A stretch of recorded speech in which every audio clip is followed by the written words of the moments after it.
السلام عليكم ورحمة الله وبركاته. انا نوال هنيدي ودي قناتي. يا ريت تشتركوا معايا في القناة وتفعلوا لي الجرس.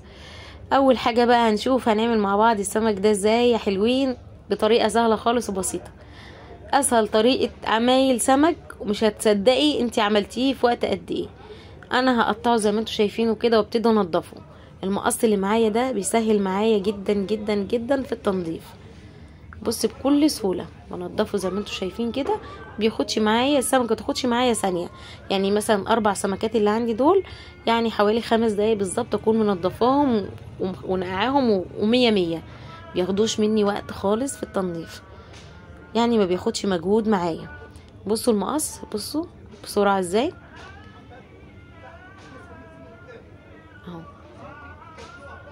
زي ما انتوا شايفين كده. واقطع السمك اهوت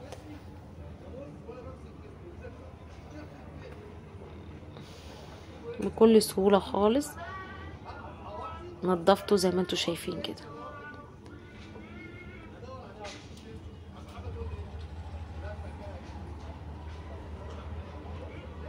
لازم السلسلة بتاعت السمكة كده اعملها بايدي، اخلي ايه ما فيهاش اي حاجة ونضفها كويس زي ما انتوا شايفين برضو كده. دي نقطة برضك ان انتي لازم تنضفي القلب بتاعها كويس.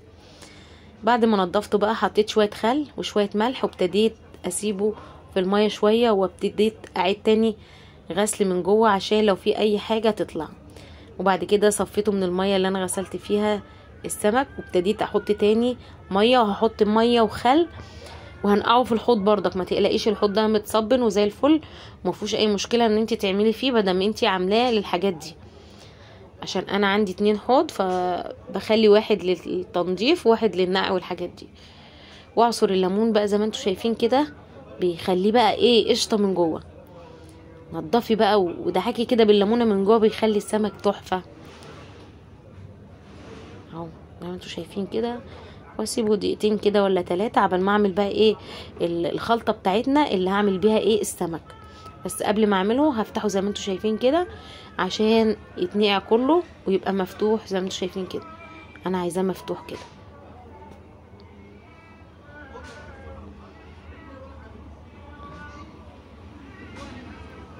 ما تقلقيش من حاجه، وبس سيبيه 5 دقايق.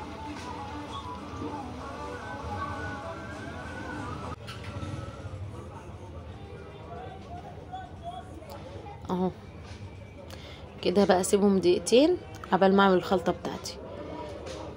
هجيب الخلاط واحط فيه بصل،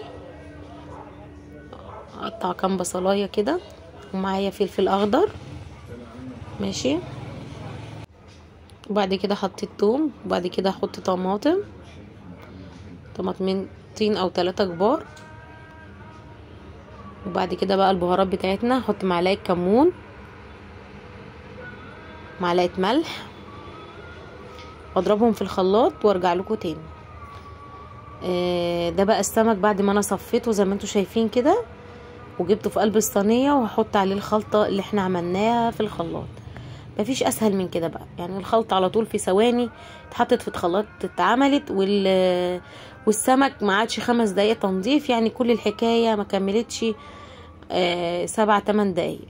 ببتدي زي ما انتوا شايفين كده ادخل الخلطه بتاعتي من تحت ومن فوق للسمك عشان لما يستوي في الفرن يبقى كلها متغلفه بالخلطه بتاعتنا بالشكل ده